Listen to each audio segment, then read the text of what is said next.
Hello everyone. तो कैसे हैं सभी लोग। आशा करता हूँ आप बहुत ही अच्छे होंगे, स्वस्थ होंगे और सुरक्षित होंगे। मेरा नाम Amit Kumar. I again welcome you on Amity physics 2.0 YouTube channel. तो चलिए शुरू करते हैं। आज के इस लेक्चर में हम फर्दर डिस्कशन, हमारा जो चैप्टर चल रहा था वो मैग्नेट्स एंड मैग्नेटिज्म था, और उसमें हम डिस्कस कर रहे थे मैग्नेटिक प्रॉपर्टीज़। मैग्नेट की क्या क्या प्रॉपर्टीज होती है उसके बारे में हमने डिस्कशन किया। प्रीवियस लेक्चर में हमने आपको बताया कि कैसे कूलम्ब्स लॉ की हेल्प से हम किसी मैग्नेट के एक्सिस के ऊपर मैग्नेटिक फील्ड कैलकुलेट करते हैं और उसकी इक्वेटोरियल लाइन के ऊपर हम कैलकुलेट करते हैं। ठीक है, यहाँ तक हो गया था।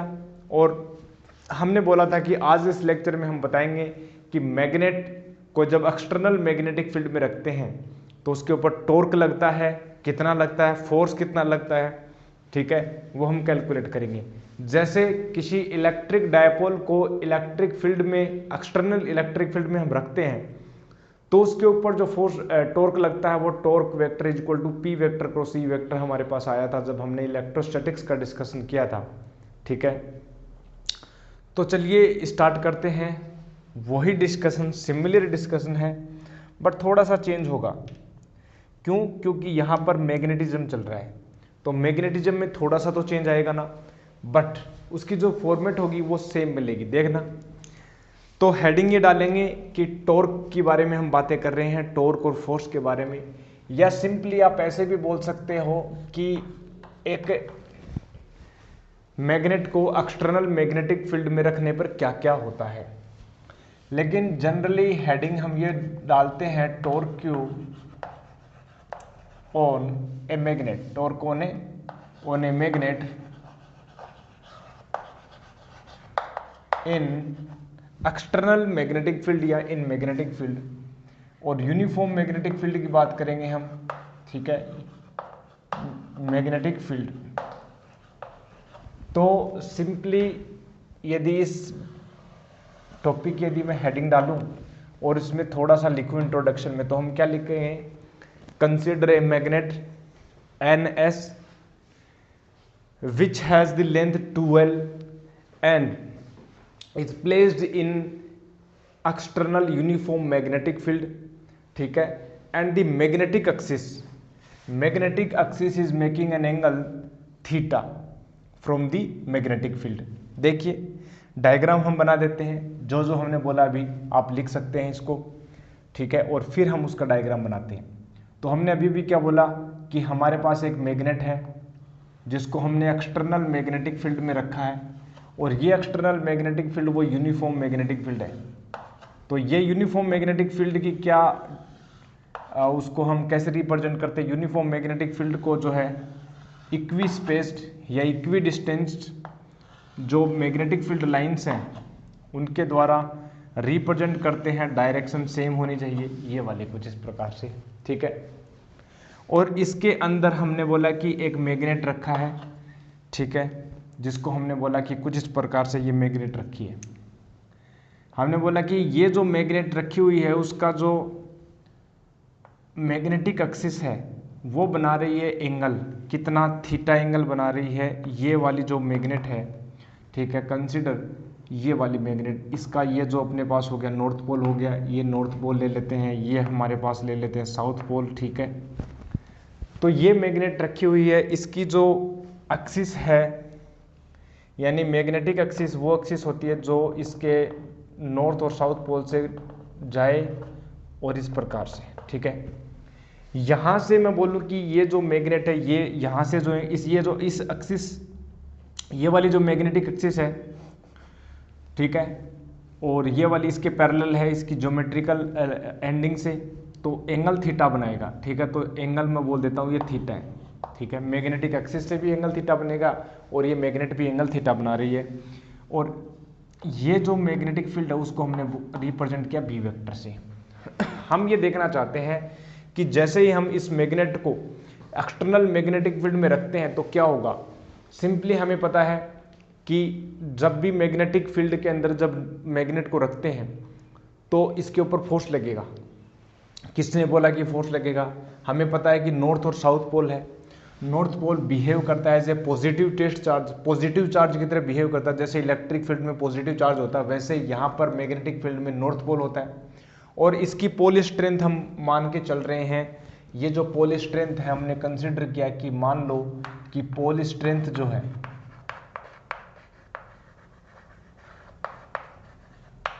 पोल स्ट्रेंथ को हम लेके चल रहे हैं m से, तो ये प्लस m की तरह बिहेव करेगा, ये माइनस m की तरह बिहेव करेगा। तो जैसे इलेक्ट्रोस्टैटिक्स में हमने बताया था कि जब इलेक्ट्रिक फील्ड में प्लस q चार्ज रखते हो तो QE फोर्स लगता है, और माइनस q चार्ज रखोगे तो माइनस q अपोजिट डायरेक्शन में फोर्स लगेगा। सिमिलरली नॉर्थ पोल के ऊपर जिसकी अपने पास पोल स्ट्रेंथ m है, तो कूलम्ब्स लॉ के according to the Coulomb's law we can say that the force will be m into B, ठीक है, ऑन द नॉर्थ पोल। तो नॉर्थ पोल के ऊपर जो फोर्स लगेगा वो लगेगा m इंटू बी। तो इसको हम लिखेंगे कि by the help of Coulomb's law the force will be on north pole, that is हम लिखेंगे कि फोर्स ऑन नॉर्थ पोल, ठीक है। तो मैं बोलूं कि force on north pole, force on north pole जो होगा, ठीक है, नॉर्थ पोल के ऊपर जो फोर्स होगा उसको मैं बोल देता हूं कि मान लेते हैं कि Fn बोल देते हैं, या 1 बोल दो, कुछ ही अपने पास ये बोल सकते हैं। उसका जो डायरेक्शन होगी वो किस तरह लगेगा, अपने पास पॉजिटिव की तरह बिहेव करेगा, तो डायरेक्शन मैग्नेटिक फील्ड की अलोंग ही डायरेक्शन आएगी, कुछ इस प्रकार से इसकी डायरेक्शन आएगी इस फोर्स की, यानी इस प्रकार से ये जो फोर्स लगेगा ऐसे, ठीक है, ये इस प्रकार से फोर्स लगेगा, ठीक है। तो ये Fn लगा और इसकी जो वैल्यू होगी वो हो जाएगी m इंटू बी, ठीक है, m इंटू बी, क्योंकि मैग्नेटिक फील्ड की स्ट्रेंथ क्या होता है, यूनिट नॉर्थ के ऊपर लगने वाला फोर्स।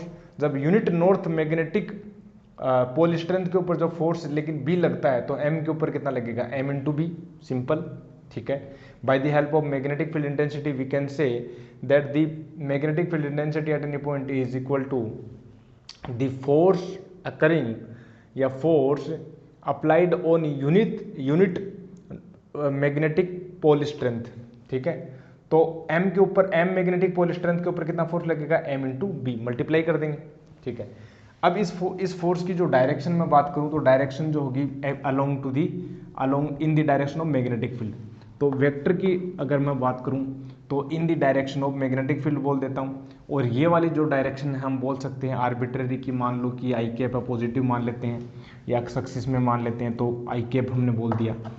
और यदि मैं बात करूं अगेन फोर्स, ठीक है, ऑन, अगर मैं बात करूँ कि साउथ पोल है, साउथ पोल पर जो फोर्स लगेगा उसको मैंने बोल दिया एफएस वेक्टर। और अब जो फोर्स लगेगा ये जो है साउथ एज ए ट्रीट होगा negative test charge, negative charge की तरह, तो ये अपोजिट लगेगा मैग्नेटिक फील्ड के, यानी कुछ इस प्रकार से ये फोर्स लगेगा। तो ये जो लगेगा वो होगा एफएस वेक्टर, और ये जो लगेगा वो लगेगा एफएन वेक्टर, ठीक है। तो एफएस वेक्टर जो होगा, सिंपली मैं बात करूं कि m into B, but direction जो होगी माइनस में होगा तो माइनस आई कैप होगा, ठीक है। तो ये इस प्रकार से नेगेटिव हमने बोला साइन। अब इंपॉर्टेंट बात है कि इस सिस्टम के ऊपर दो जगह फोर्स लगेंगे, नॉर्थ पोल के ऊपर और साउथ पोल के ऊपर, तो नेट फोर्स इस प्रकार से लगेगा, एक फोर्स इस तरफ, एक फोर्स इस तरफ। अब फोर्स एक वेक्टर क्वांटिटी, तो इस मैग्नेट के ऊपर, इस बार मैग्नेट के ऊपर नेट फोर्स कितना लगा, दोनों को हम वेक्टर सम कर देंगे, मैग्नीट्यूड सेम है, डायरेक्शन अपोजिट, तो नेट फोर्स होगा 0, ठीक है। नेट फोर्स जो होगा, नेट फोर्स होगा वो होगा 0, net force on the magnet, on the bar magnet कितना होगा, ऑन द बार मैग्नेट, ये अपने पास होगा एफ नेट जो होगा, यानी एफ नेट बोल दो या एफ टोटल बोल दो, F vector net equal to F north vector plus F south vector, और वो होगा 0 वेक्टर होगा। तो ये नेट फोर्स लगा। अब इम्पोर्टेंट बात ये है कि फोर्स तो 0 हो गया, चलो ठीक है, लेकिन जब भी किसी सिस्टम के ऊपर दो फोर्स अपोजिट डायरेक्शन में लग रहे हैं, दो फोर्स अपोजिट डायरेक्शन में लग रहे हैं, तो याद रखना, चेक करना कि जो पॉइंट ऑफ एप्लीकेशन है दोनों फोर्सेस की, क्या वो सेम ही पॉइंट के ऊपर है या पॉइंट ऑफ एप्लीकेशन दोनों फोर्सेस की अलग अलग है। मतलब लाइन ऑफ एक्शन सेम है या इनकी अलग है। देखो इस फोर्स की लाइन ऑफ एक्शन में बात करूं, ये वाली है, इस लाइन के अकॉर्डिंग लग रहा है, ये वाली इस लाइन के अकॉर्डिंग। तो क्या लाइन ऑफ एक्शन अलग अलग है क्या? बिल्कुल है लाइन ऑफ एक्शन। और जब भी ऐसा हो कि दो फोर्स हों, अपोजिट हों, अपोजिट डायरेक्शन में लग रहे हों, और पॉइंट ऑफ एप्लीकेशन दोनों के लिए सेम ना हो, कॉमन ना हो, तो वो दोनों फोर्स हमेशा प्रोवाइड करेंगे टॉर्क। क्या प्रोवाइड करेंगे? पहले दोस्तों टॉर्क प्रोवाइड करेंगे। टॉर्क क्या होता है? टॉर्क बोले तो हिंदी में बोलते हैं इसको आघूर्ण, ठीक है, बल आघूर्ण बोले टॉर्क, ठीक है। तो ये बॉडी क्या करेगी? ट्रांसलेशन मोशन नहीं करेगी। क्यों? नेट फोर्स तो जीरो है, ट्रांसलेटरी मोशन के लिए फोर्स होना जरूरी है, ठीक है। बट यहां पर टॉर्क जरूर आ सकता है। टॉर्क आएगा तो क्या होगा? टॉर्क आएगा तो वो रोटेट करेगी बॉडी, ठीक है। तो टॉर्क होगा रोटेशन में, तो रोटेट करेगी ये बॉडी। अब रोटेट करेगी तो मैं बात करना चाहता हूं कि चलो ठीक है, नेट फोर्स तो जीरो है, क्या टॉर्क आप बता सकते हो? टॉर्क कैसे कैलकुलेट करते हैं? टॉर्क हम कैसे कैलकुलेट करेंगे? तो यहां पर आप लिख लेना, क्या लिखोगे? हम यहां पर हम लिखेंगे कि net force on the bar magnet is zero, ठीक है। As we can observe from the figure that the forces are equal but in the opposite directions, ठीक है, in the magnet. So net force will be zero, but the line of action या point of application is not same of these forces, so they will provide torque. Hence the body will rotate. The body will show the rotatory motion, rotational motion.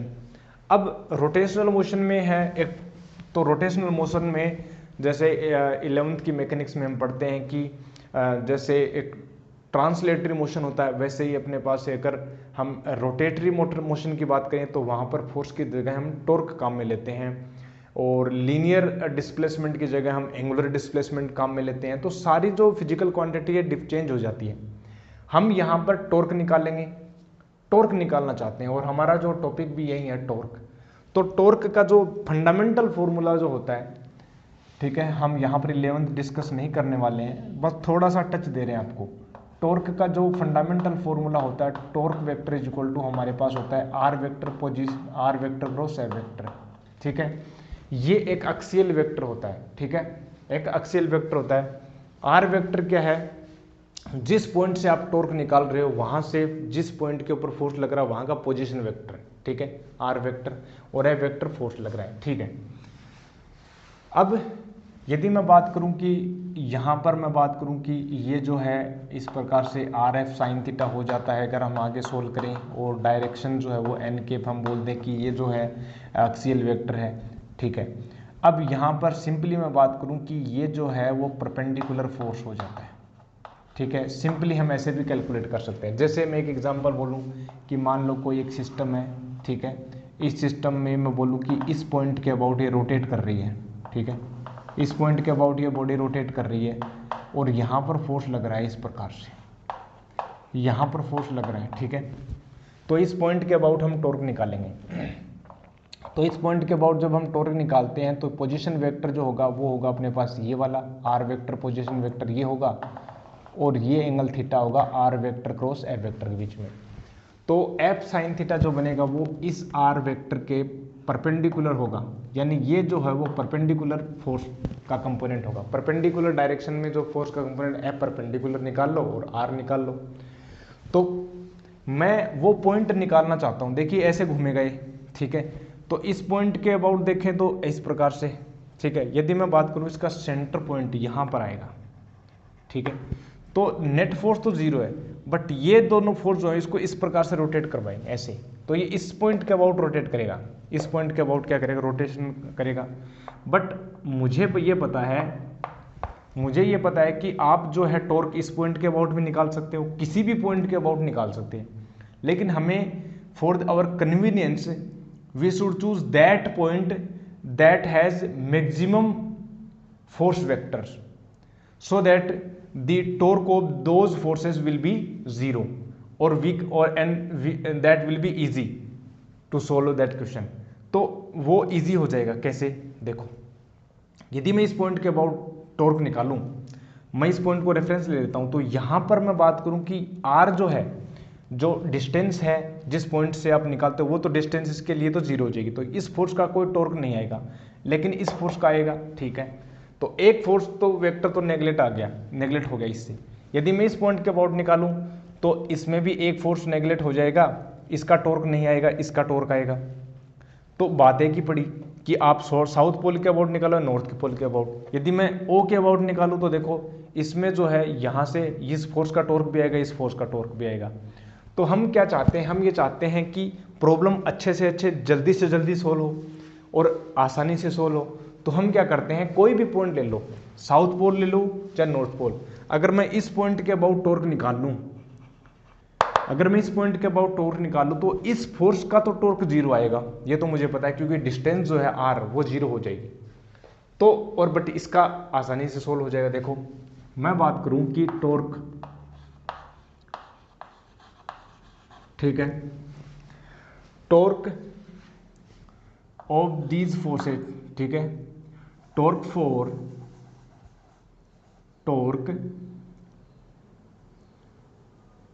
The system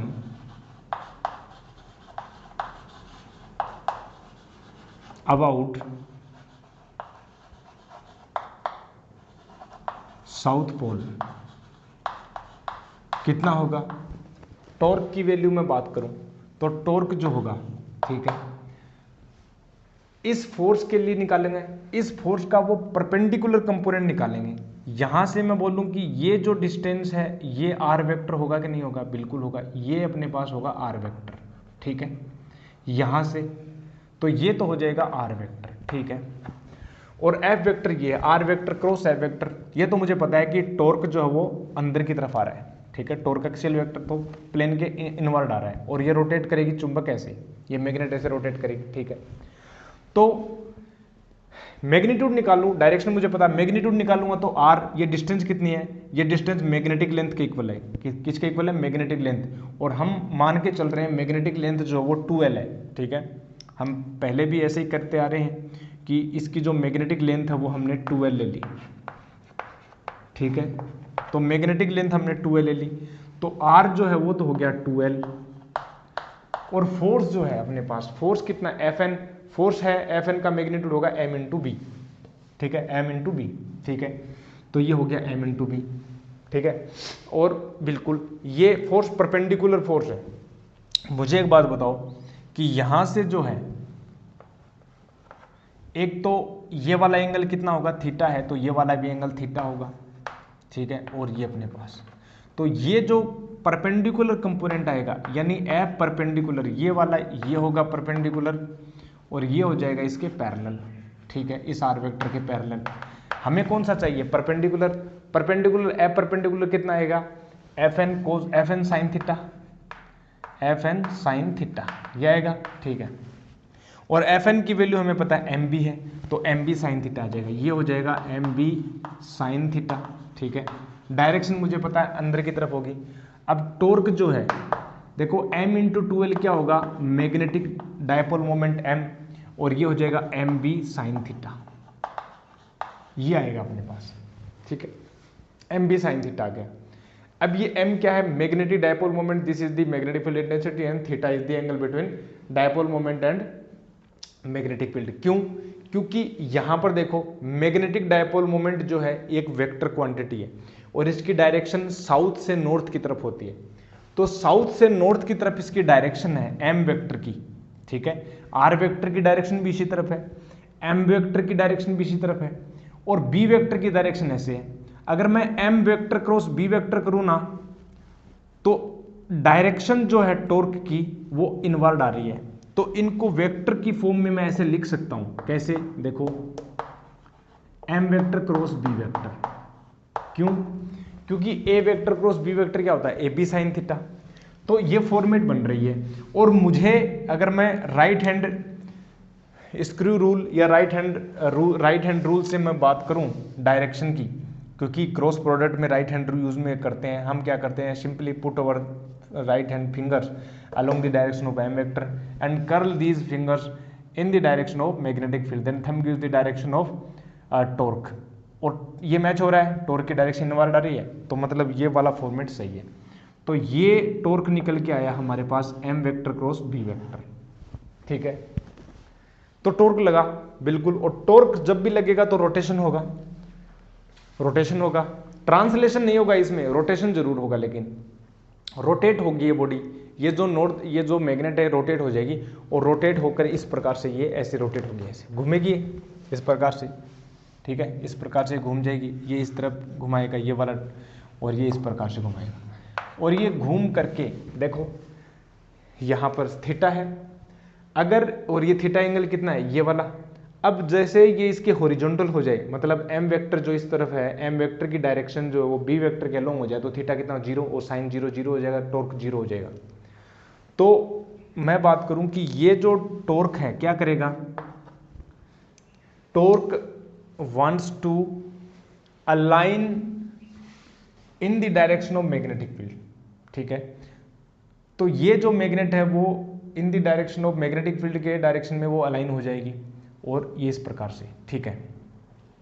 इससे क्या होगा, इससे ये होगा जैसे ही वो horizontal होगी ये मैग्नेट, थीटा 0 हो जाएगा और टॉर्क 0 हो जाएगा, और वो अपने पास एक इक्विलिब्रियम की कंडीशन आ जाएगी, ठीक है। वो जो है इक्विलिब्रियम की कंडीशन आ जाएगी, ठीक है।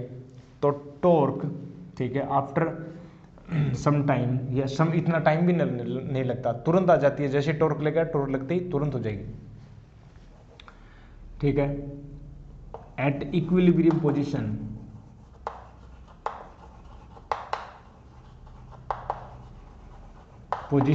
क्या होगा, theta will be 0 degree, torque will be 0, और हमें फोर्स तो पता ही है, फोर्स तो 0 है ही। तो जब भी किसी बॉडी के ऊपर टॉर्क भी 0 होता है, फोर्स भी 0 होता है, उसको बोलते हैं हम मैकेनिकल इक्विलिब्रियम, ठीक है। वो हमारे पास स्थायी अवस्था होते हैं, मैकेनिकल इक्विलिब्रियम, ठीक है। ये हो गया। तो और थीटा यदि मैं बात करूं, यदि थीटा 90 डिग्री हो जाए, तो थीटा 90 डिग्री हो जाए ना, तो टॉर्क की जो वैल्यू होगी वो मैक्सिमम होगी, क्योंकि साइन 91 होता है, तो मैक्सिमम जो वैल्यू आएगी वो आ जाएगी m इंटू बी, तो ये हो जाएगा maximum value m into B, ठीक है। और दूसरी बात, अगर मैं बात करूं साइन पाई 180 डिग्री की बात करूं, तो वहां पर भी टॉर्क 0 होगा। तो इक्विलिब्रियम की कंडीशन तो वो भी होगी, इक्विलिब्रियम की कंडीशन तो ये भी है, और theta is equal to 180 degree भी क्या है, इक्विलिब्रियम की कंडीशन है, टॉर्क 0 और फोर्स 0। अब इक्विलिब्रियम तो इसमें भी है, लेकिन कौन सा इक्विलिब्रियम है, क्योंकि इक्विलिब्रियम 3 टाइप के होते हैं अपने पास, स्टेबल, अनस्टेबल और न्यूट्रल कंडीशन। तो ये वाली जो स्टेबल अनस्टेबल है वो कैसे पता चलेगा, वो भी हम बताएंगे अभी। जैसे ही इस वाले केस की बात करें, theta is equal to 0 degree, तो ये मैग्नेट ऐसे हो जाएगी इसके हॉरिजॉन्टल। अगर इस मैग्नेट को थोड़ा सा मैं डिस्प्लेस करूं इसकी पोजीशन से, थीटा एंगल के ऊपर, डी थीटा एंगल लेता हूं छोटा सा, अगर ये थोड़ा सा डी थीटा अगर मैं इसकी ओरिजिनल जो इक्विलिब्रियम कंडीशन है उसे थोड़ा सा मैं डिस्प्लेस करूं ना डी थीटा एंगल से, अगर ये मैग्नेट पुनः वापस से अगेन अपनी मूल जो ओरिजिनल जो उसकी पोजीशन है वहीं पर आ जाए, तो हम उसको बोलते हैं स्टेबल इक्विलिब्रियम, और ऐसा होता भी है। तो ये वाला जो केस है, देखो इस वाले केस में यानी एम वेक्टर इस डायरेक्शन में, कैपिटल एम वेक्टर, और मैग्नेटिक फील्ड यानी बी वेक्टर भी इसी डायरेक्शन में, और यदि मैं थोड़ा सा डिस्प्लेस करूँ डी थीटा, तो ये अगेन टॉर्क लगेगा इस तरफ और ये अलाइन हो जाएगी, स्टेबल है। और theta is equal to 90 degree पर तो टॉर्क 0 नहीं है, तो वो तो अनस्टेबल होगा। लेकिन 180 डिग्री की बात करूं, यहां से यदि मैं थोड़ा सा डिस्प्लेस कर दिया ना, तो ये अपनी ओरिजिनल जो पोजीशन है वहां पर ना करके इस प्रकार से रोटेट हो जाएगी, तो ये अनस्टेबल इक्विलिब्रियम है। तो ये स्टेबल है, ये ये अपने पास अनस्टेबल इक्विलिब्रियम है, और ये इक्विलिब्रियम की कंडीशन नहीं है, ठीक है। तो ये इस प्रकार से, और इक्विलिब्रियम इसमें भी है, इसमें भी है, और इसमें तो इक्विलिब्रियम होगा ही नहीं, इसमें तो बॉडी रेस्ट पर रहेगी नहीं, यहाँ पर रेस्ट पर रहेगी, लेकिन ये स्टेबल है, ये अनस्टेबल है। तो यहाँ पर हमने देखा torque on a magnet in magnetic field, ठीक है। तो ये अपने पास निकल के आता है टॉपिक टॉर्क का, जल्दी से इसको नोट करेंगे, ये अपने पास हो गया, इतना ही है। बस इसमें लैंग्वेज आपको लिखनी है कि टॉर्क क्या चाहता है। टॉर्क ये चाहता है कि ये मैग्नेट यहाँ पर नहीं रहे, ये अपने हॉरिजॉन्टल पोजीशन पर आ जाए, ठीक है। जल्दी से इसको नोट करेंगे एक बार जल्दी से।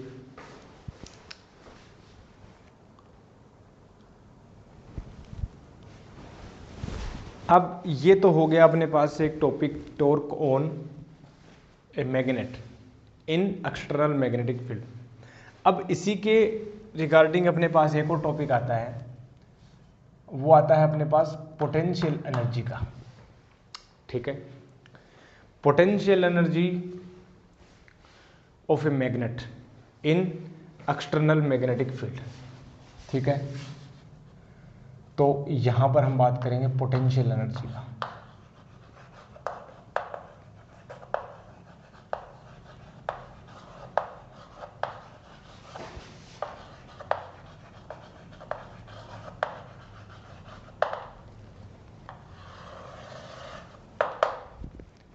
देखो, हमें पता है कि पोटेंशियल एनर्जी क्या चीज होती है।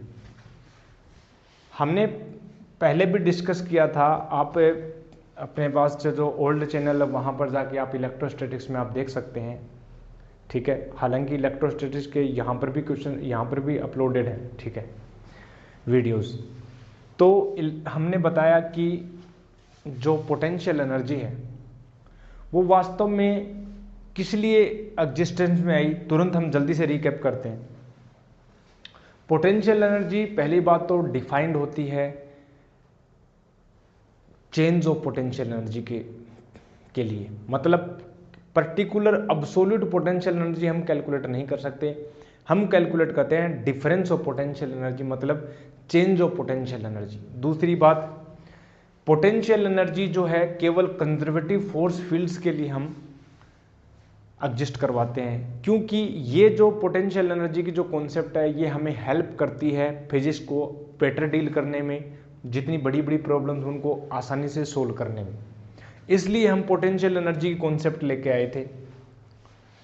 तो अगर सिंपली मैं बताऊं कि जैसे हमने बताया कि पोटेंशियल एनर्जी क्या होता है, तो चेंज ऑफ पोटेंशियल एनर्जी जो होती है वो होती है negative of work done by conservative forces, यानी delta U is equal to minus delta W सी।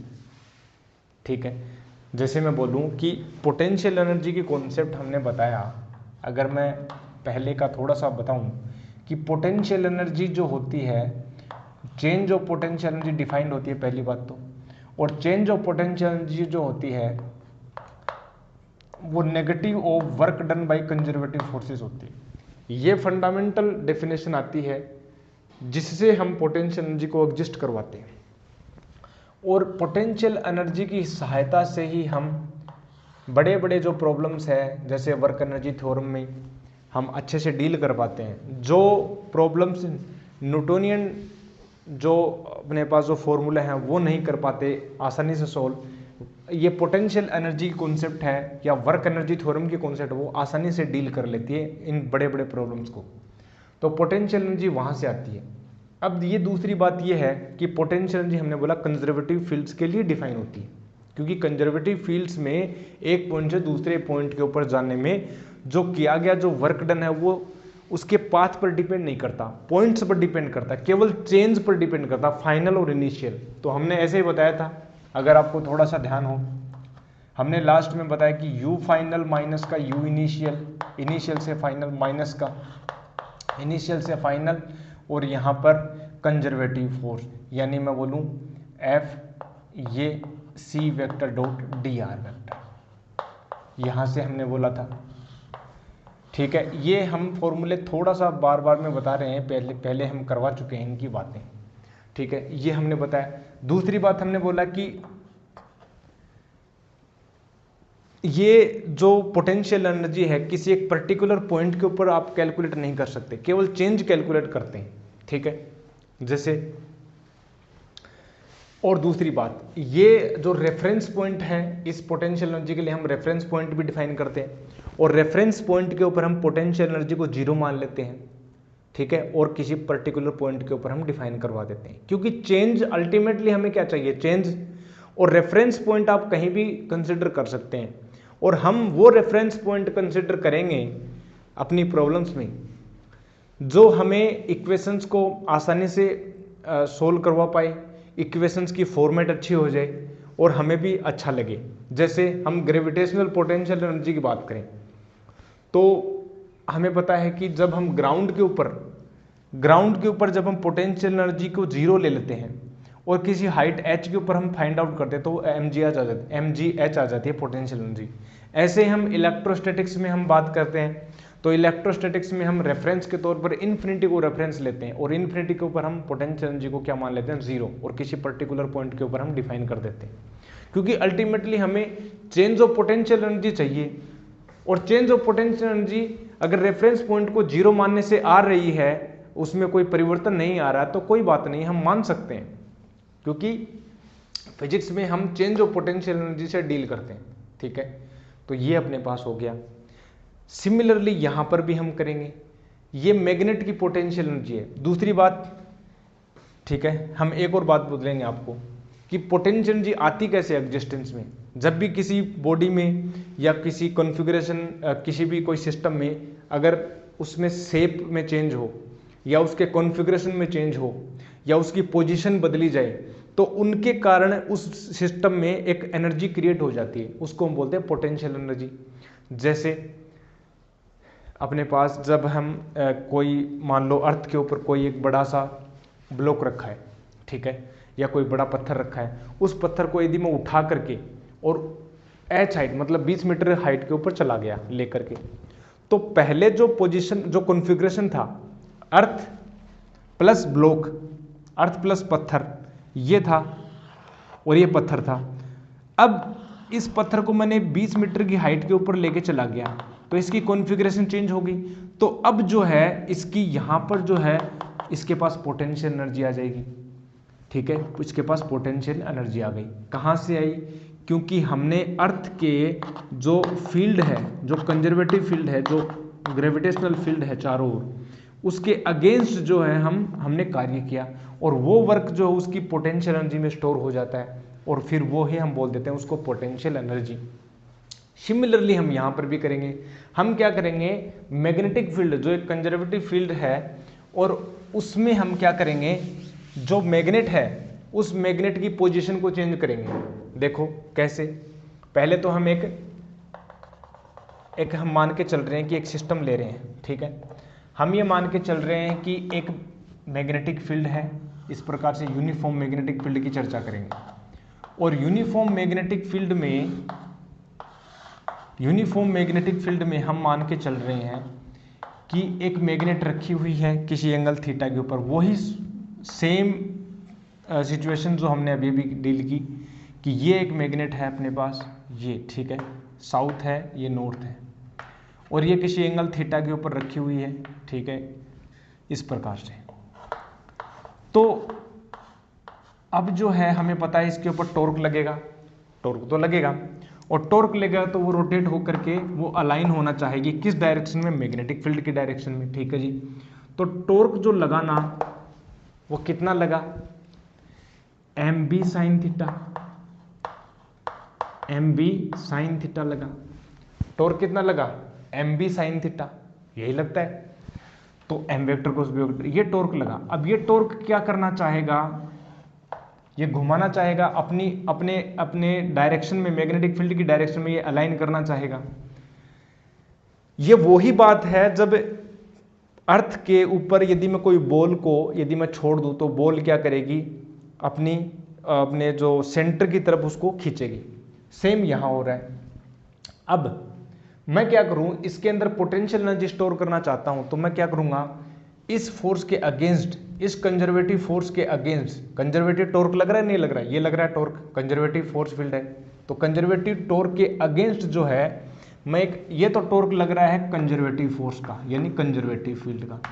मैं क्या करता हूं, इसके अपोजिट मैं अलग से एक्सटर्नल टॉर्क लगाता हूं और उस टॉर्क से धीरे धीरे लेके चलूंगा मैं। याद करो, ये वही प्रॉब्लम है जैसे हमने इलेक्ट्रोस्टैटिक्स में डील किया था, याद करना एक बार।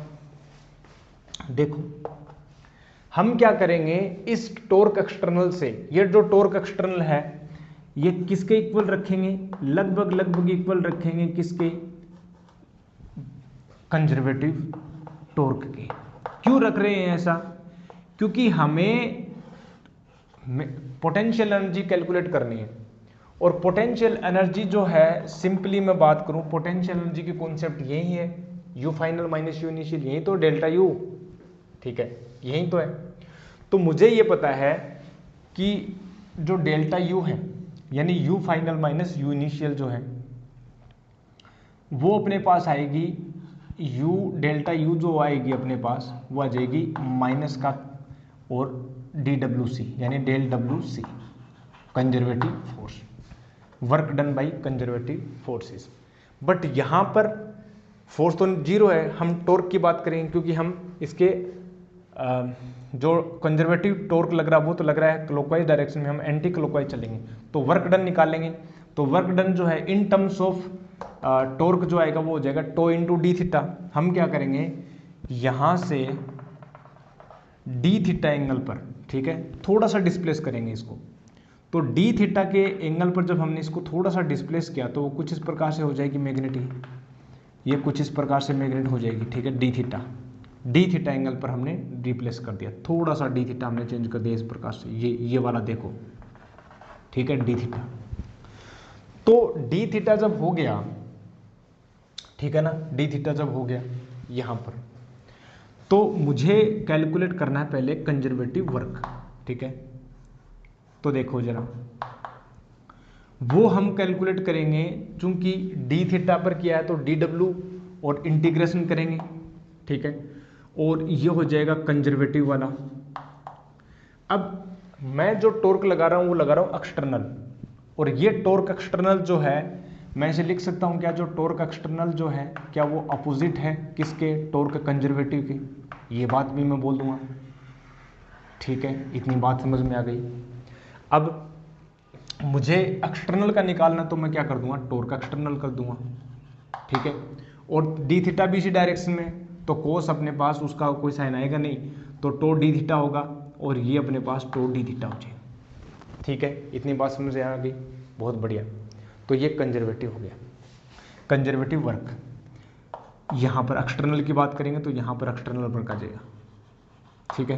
तो देखो अब एक्सटर्नल जो टॉर्क है वो लगभग मैं इक्वल लग रहा हूँ कंजर्वेटिव के, क्यों, क्योंकि ये जो कॉन्सेप्ट है ये कंजर्वेटिव फोर्सेज के लिए लगती है। अगर मैंने इसको इक्वल नहीं रखा तो ये जो मेरा एक्सटर्नल टॉर्क है वो कंजर्वेटिव नहीं रहेगा, और हम ये चाहते हैं कि ये भी कंजर्वेटिव की तरह ही एक्ट करे, क्योंकि ये सारी जो प्रॉब्लम हम डिस्कस कर रहे हैं वो केवल कंजर्वेटिव फोर्सेस के लिए या कंजर्वेटिव टॉर्क के लिए वैलिड है। तो इसलिए हम इसको क्या करेंगे कि एक्सटर्नल और कंजर्वेटिव दोनों को इक्वल रखेंगे। तो ये जो है मैं ऐसे बोल सकता हूं कि टॉर्क एक्सटर्नल जो वो टॉर्क अपने पास कंजर्वेटिव के इक्वल आएगा और ये डी थीटा हो जाएगा। अब कंजर्वेटिव तो हमें पता है टॉर्क कितना है, एम बी साइन थीटा, ये कंजर्वेटिव है, तो हम बोलेंगे ठीक है जी, यहाँ पर हमने बोला M B sine theta D theta हो गया, ठीक है, ये हो गया। अब हम पहले एक्सटर्नल के कारण टॉर्क निकाल रहे हैं, वर्क निकाल रहे हैं।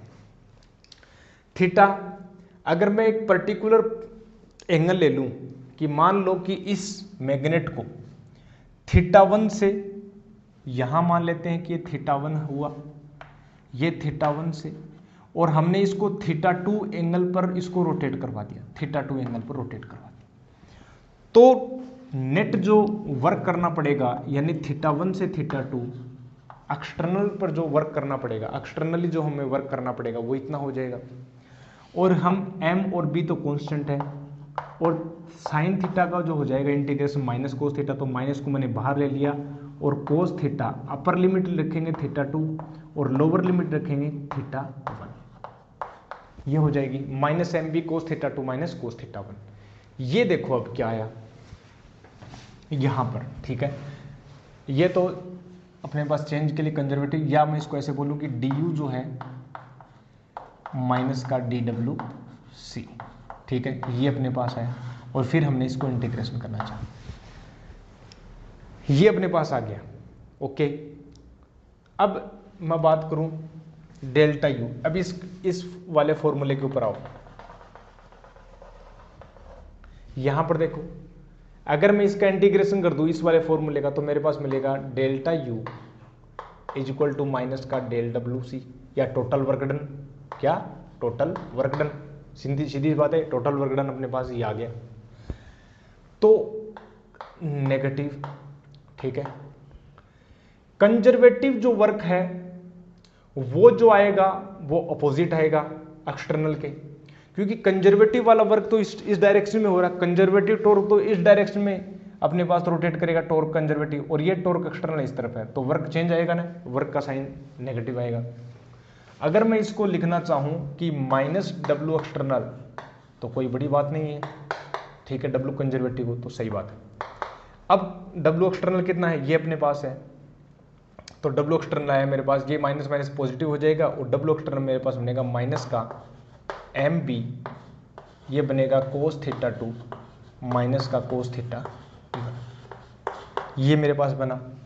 तो सिंपली मैं बात बोलूं कि डेल्टा यू जो मेरे पास आया ना, वो मेरे पास आया माइनस का M B cos theta 2 minus का कोस थीटा 1, ठीक है। ये मेरे पास ये फॉर्मेट आई किसकी, चेंज इन पोटेंशियल एनर्जी की फॉर्मेट आई, ठीक है। तो यहाँ से मैंने बोला कि ठीक है जी, ये अपने पास आया। अब अगेन थोड़ा सा रिपीट कर लेते हैं। हमने बोला कि हमें potential energy of a magnet निकालनी है, ये तो हम डिस्कस कर चुके हैं कि पोटेंशियल एनर्जी की जो डेफिनेशन या कॉन्सेप्ट होती है वो change in potential energy is equal to negative of work done by conservative forces होता है। फिर हमने ये बोला कि इसका इंटीग्रेशन किया। अब यहाँ पर यदि इसको हम यूटिलाइज में लें, हमें पता है टॉर्क लगता है, कंजर्वेटिव टॉर्क, कंजर्वेटिव फोर्स लगेगा, कंजर्वेटिव फील्ड जो है मैग्नेटिक फील्ड उसके कारण टॉर्क किस तरफ लगेगा, और ये मैग्नेट इस तरफ रोटेट हो जाएगी। बट हम चाहते हैं कि इसकी पोटेंशियल एनर्जी कैलकुलेट करें, तो पोटेंशियल एनर्जी के लिए हम इसके अगेंस्ट जो है, अगेंस्ट मतलब एक्सटर्नल टॉर्क लगाएंगे, और वो टॉर्क एक्सटर्नल इक्वल होना चाहिए एकदम, मतलब मैं बोलूं कि क्वासी स्टैटिक प्रोसेस है, बहुत धीरे धीरे हम लेके चल रहे हैं, एक्सेलरेशन जीरो होना चाहिए। अगर आपको ध्यान हो तो हमने डिस्कस किया था कि एक्सेलरेशन जो वो जीरो होना चाहिए, काइनेटिक एनर्जी में कोई चेंज नहीं होना चाहिए, no change in kinetic energy, kinetic energy में कोई चेंज नहीं होना चाहिए। ऐसा नहीं है कि जो चेंज इन काइनेटिक एनर्जी क्या होना चाहिए अपने पास, जीरो। ऐसा नहीं है कि आप इसकी वेलोसिटी बढ़ा दो, नहीं। तो ये हमने बोला, और ये इक्वल हो गया to external is equal to to conservative, ठीक है। दूसरी बात ये भी मुझे पता है कि ये जो टॉर्क एक्सटर्नल जो है ये इसके अपोजिट है, नेगेटिव साइन आएगा, तो इसका जो वर्क है डब्ल्यू एक्सटर्नल जो वर्क है और कंजर्वेटिव का जो वर्क है वो भी नेगेटिव आएगा, ठीक है। अब ये तो एक बात। फिर हमने बोला कि चलो ठीक है, इसको हम यूटिलाइज, पहले हम एक्सटर्नल का वर्क निकाल लेते हैं, एक्सटर्नल का वर्क हमने ऐसे निकाला और ये अपने पास रिजल्ट आया। फिर ये वाली फॉर्मूलेट हम यूज किए यहाँ पर, delta U equal to minus delta W C हो गया, और डब्ल्यू कंजर्वेटिव का जो होगा वो नेगेटिव ऑफ एक्सटर्नल होगा, ये नेगेटिव नेगेटिव पॉजिटिव हो गया, मेरे पास बचा डब्ल्यू एक्सटर्नल, और डब्ल्यू एक्सटर्नल को मैंने यहाँ से लिखकर यहाँ लिख दिया। तो ये मेरे पास निकल के आती है change in potential energy, change in potential energy in an external magnetic field, ठीक है, of any bar magnet, of A bar magnet, और थीटा 1 से थीटा 2 हम उसको चेंज कर रहे हैं, ठीक है। ये तो चेंज इन पोटेंशियल एनर्जी आ गई, लेकिन किसी पर्टिकुलर पॉइंट के ऊपर आप पोटेंशियल एनर्जी निकाल सकते हो क्या? बिल्कुल निकाल सकते हैं, लेकिन हमने बताया कि केवल चेंज ऑफ पोटेंशियल एनर्जी हम कैलकुलेट करते हैं, तो हमें एक रेफरेंस पॉइंट हमें सेट करना पड़ेगा, ठीक है। तो रेफरेंस पॉइंट क्या सेट करें, ठीक है, रेफरेंस पॉइंट जो है वो क्या सेट करें? हम रेफरेंस पॉइंट कुछ इस प्रकार से सेट करेंगे जहां पर पोटेंशियल एनर्जी जीरो हो जाए, और हमें बताइए कोस की टर्म्स में आ रही है, तो जीरो कब हो सकती है? Theta is equal to 90 degree पर। तो हम क्या मानते हैं, लेट थीटा 1 को मैं बोल देता हूं कि भाई 90 डिग्री हो गया, और थीटा 2 को मैं बोल देता हूं थीटा हो गया। अब देखो थीटा 1 90 डिग्री हमने क्यों लिया? क्योंकि जब हम थीटा 1 90 डिग्री रखेंगे तो ये तो हो गया जीरो, ठीक है, ये तो अपने पास हो गया जीरो, और जो फाइनल जो अपने पास थीटा एंगल के ऊपर जो बनेगी पोटेंशियल एनर्जी वो बनेगी मेरे पास माइनस का एम बी कोस थीटा, ठीक है, ये मेरे पास बनी। अब यदि यहाँ पर थीटा की वैल्यू जब 90 डिग्री रखते हो ना तो पोटेंशियल एनर्जी अपने पास जीरो आती है, तो इसलिए हमने ये जो थीटा 1 90 डिग्री किया और थीटा 2 थीटा किया, ये हमारे पास निकल के आती है किसी भी एंगल के ऊपर यदि कोई मैग्नेट रखी हो तो उसकी जो मैग्नेटिक पोटेंशियल एनर्जी जो है वो इतनी आएगी, -mb cos थीटा। ठीक है, अगेन मैं बोलूँ यहाँ पर डॉट प्रोडक्ट यूज में ले सकते हैं क्योंकि स्केलर क्वांटिटी है। तो यहाँ पर मैं बोलूँ कि माइनस का m vector dot b vector यहाँ, ठीक है, ये हो गया। तो ये अपने पास निकल के आता है बाद में जो अल्टीमेट जो फॉर्मूला है ये वाला, -mb cos थीटा, और चेंज ऑफ पोटेंशियल एनर्जी बात करें -mb cos theta two -cos theta 1। ठीक है, तो ये पोटेंशियल एनर्जी का जो फॉर्मूला आता है वो है एक बार मैग्नेट के लिए एक्सटर्नल मैग्नेटिक फील्ड में रखा हो। ठीक है, अब यहां से एक और बात लिख सकते हैं, देखो 2-3 बातें और भी लिख सकते हैं। यहां पर देखो थीटा जो है 0 डिग्री पुट करो आप, थीटा जो है 0 डिग्री पुट करो आप। थीटा जब हमने 0 डिग्री पुट किया ना तो कोस 0 की वैल्यू कितने आया, -mb आया। ठीक है, सेकंड पॉइंट लिखो, जब थीटा की वैल्यू आप क्या करो 180 डिग्री पुट करो, 180 डिग्री पुट करोगे तो पाई पुट किया, 180 डिग्री बोले तो पाई, कोस पाई की वैल्यू -1 यानी +mb आया। ठीक है, और थर्ड पॉइंट आप पुट करो कि u जो है 0 डिग्री हो गया अपने पास, हम पुट करते हैं 90 डिग्री, तो ये अपने पास आती है 0। एक तो ये वाला आया, एक ये वाला आया, और एक ये। मुझे ये बताओ कि सबसे मिनिमम पोटेंशियल एनर्जी की कौन सा कहां पर आ रही है, ये वाला जो वो मिनिमम पोटेंशियल एनर्जी है, ये मिनिमम पोटेंशियल एनर्जी है, मिनिमम पोटेंशियल एनर्जी, और ये जो वो मैक्सिमम पोटेंशियल एनर्जी है। ठीक है, और मिनिमम पोटेंशियल एनर्जी पर हमें पता है कि स्टेबल इक्विलिब्रियम आया था पीछे, अभी हमने टॉपिक किया, तो 0 डिग्री पर ये स्टेबल इक्विलिब्रियम हो जाएगा और पोटेंशियल एनर्जी मिनिमम हो जाएगी। तो स्टेबल इक्विलिब्रियम की एक कंडीशन होती भी यही है, और हमारे पास प्रूफ भी आ रहा है कि स्टेबल इक्विलिब्रियम के ऊपर नेट फोर्स, नेट टॉर्क 0 होगा, पोटेंशियल एनर्जी मिनिमम होगी। और अपने पास अनस्टेबल के ऊपर देखो, अनस्टेबल के ऊपर मैक्सिमम पोटेंशियल एनर्जी आएगी, और ये क्या है अपने पास, ये वाला 0 अपने पास 90 डिग्री है, वो तो वहाँ पर पोटेंशियल एनर्जी होगी नहीं, वो तो हमने रेफरेंस पॉइंट लिया है। ठीक है, तो ये अपने पास रिजल्ट निकल के आया, वहाँ पर अल्टीमेट में नोट लगा कर लिख लेंगे इन सभी तीनों केसेस को। ठीक है, ये मैक्सिमम पोटेंशियल एनर्जी है, ये 0 डिग्री पोटेंशियल 0 है अपने पास पोटेंशियल एनर्जी, ये मिनिमम पोटेंशियल एनर्जी है। ये अनस्टेबल है, ये स्टेबल है, ये स्टेबल है, बट ये स्टेबल इक्विलिब्रियम है, ये अनस्टेबल इक्विलिब्रियम है। ये दोनों इक्विलिब्रियम की कंडीशंस हैं, ये वाली भी और ये वाली भी, बट ये वाली इक्विलिब्रियम की नहीं है कंडीशन। ठीक है, और ये दोनों है। तो यहाँ पर हमें निकल के आता है ये सारा फॉर्मूला और सारा result potential energy of a magnet का। ठीक है, कोई डाउट हो तो पूछ लेना।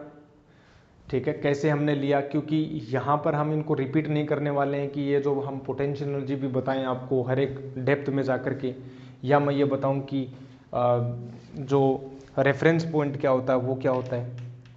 ठीक है, क्योंकि जब हम इनको बैकलॉग का अगर बताने लग गए तो वीडियो बहुत ज़्यादा लेंथी बन जाएगा। ठीक है, अगर कोई डाउट हो तो प्रीवियस के जो लेक्चर्स हैं ओल्ड चैनल के ऊपर मिल जाएंगे, और कुछ जो लेक्चर हैं वो यहाँ पर हम नए चैनल के ऊपर है वहाँ पर भी अपलोड कर रहे हैं, तो दोनों आप देख सकते हैं। ठीक है, तो ये हमारे पास आज का टॉपिक था, torque on A bar magnet and potential energy of A bar magnet. ठीक है, तो यहाँ तक ही रखते हैं आज के इस लेक्चर को, और फर्दर डिस्कशन करेंगे नेक्स्ट लेक्चर में। ठीक है, अच्छे से टॉपिक के साथ, और चैप्टर ऐसे ही चलता रहेगा। ठीक है, तो मैं आपसे मिलूंगा नेक्स्ट लेक्चर में। तब तक के लिए क्या करना है, stay healthy, stay happy and keep taking healthy food. I will meet you next lecture. Thank you very much.